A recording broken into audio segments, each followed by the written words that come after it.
არქაული ღიმილი, ცოცხალი სული და სიკეთის მუდმივად თანმყოფადობის შეგრძნება, რომელიც ახასიათებს ბერძნულ კულტურას.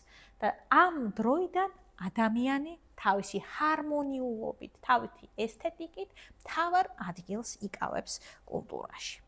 დააკვირდით, სწორედ ამ პერიოდში უკვე მიაგნეს სხეულის თანაფარდობის კლასიკურ ფორმებს, ის რომ თავი 7 უნდა ეტეოდეს ტანში, ეს კლასიკური თანაფარდობა პროპორციისა წარმოადგენს მთავარ პრინციპს, რომელიც ამ კულტურამ აღმოაჩინა და ეს ჯანსაღ სხეულში არსებული ჯანსაღი სული წინა პლანზე მოდის კლასიკური ხანის მოქანდაკეებთან და მათ ასევე მოიგონეს კონტრაპოსტი, რაც არის გაწონასწორებული მოძრაობა და მიხრა-მოხრა, რომელიც თავისუფალ გადაადგილებას აძლევს ქანდაკებას.